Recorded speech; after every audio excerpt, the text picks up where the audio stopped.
gaafa tokko gaafa sana eenyu laata mootummaa kee kan qophaa'e gaafa sana eenyu laata mootummaa kee kan qophaa'e.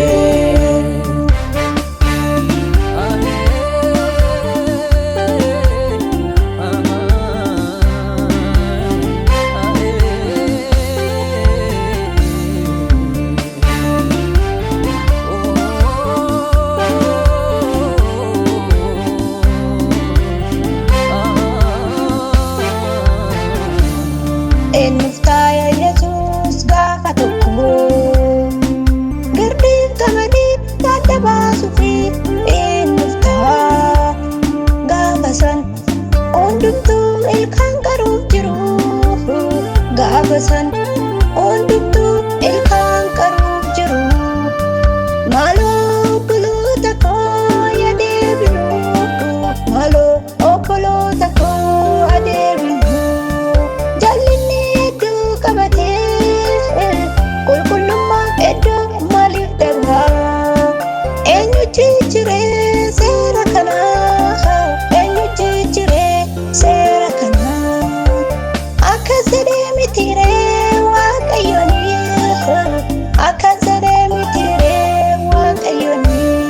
Walii keessanii abboomamaa garaa jaalalaas walii keessanii qabadhaa jedhee mitiiree waaqayyooni eenyu jijjiiree seera kanaa maaliif diigamee toon arsatee maaliif diigamee inaafaan garaa koo gubee na hundaa.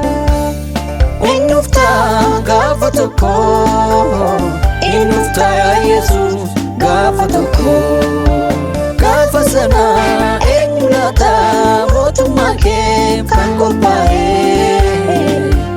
gaafa sana eenyu laata mootummaa kee kan qophaa'e.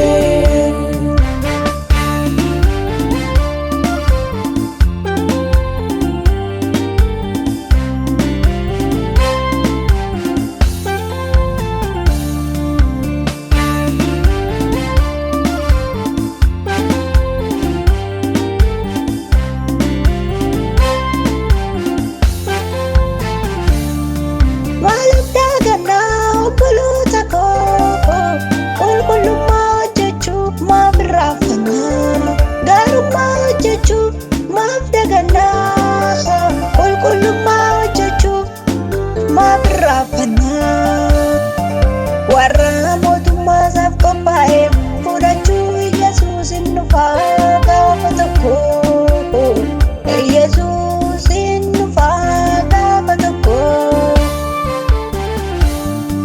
maaliif diigamee toon arsatee maaliif diigamee inaafaan garaa koo gubee na hundaa.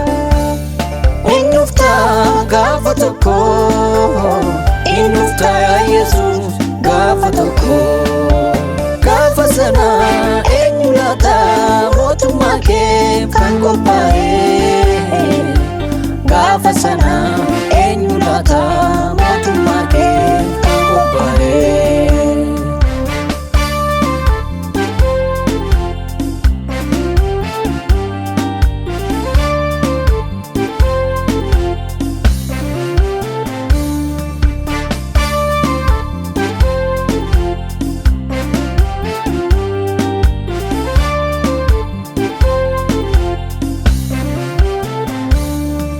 Lakkii obboloota koo guyyaa sun osoo hin ga'iin yaada garaa keenyaa yageeddarannu dukkanni hin bariinee dhufaa jira firdiin jal'inaa ni baay'ata watwatnaan ilma namaaf ni baay'ata.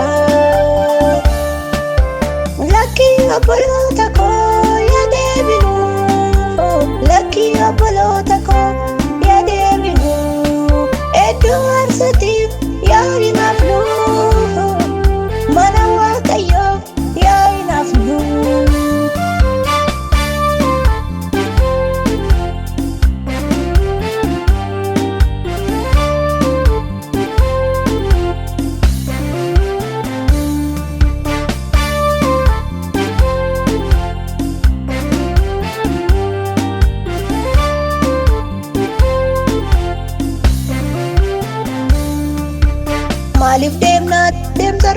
kadee kan waa hin baastetti.